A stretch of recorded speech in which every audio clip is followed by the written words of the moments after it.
In this tutorial I will show you how to easily remove a status from WhatsApp.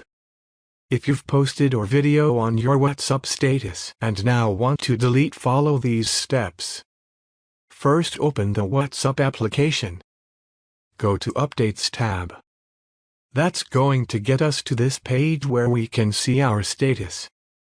To delete or remove our status, just tap on our status. After that, tap on these three dots. Select the delete. Now your WhatsApp status will be deleted.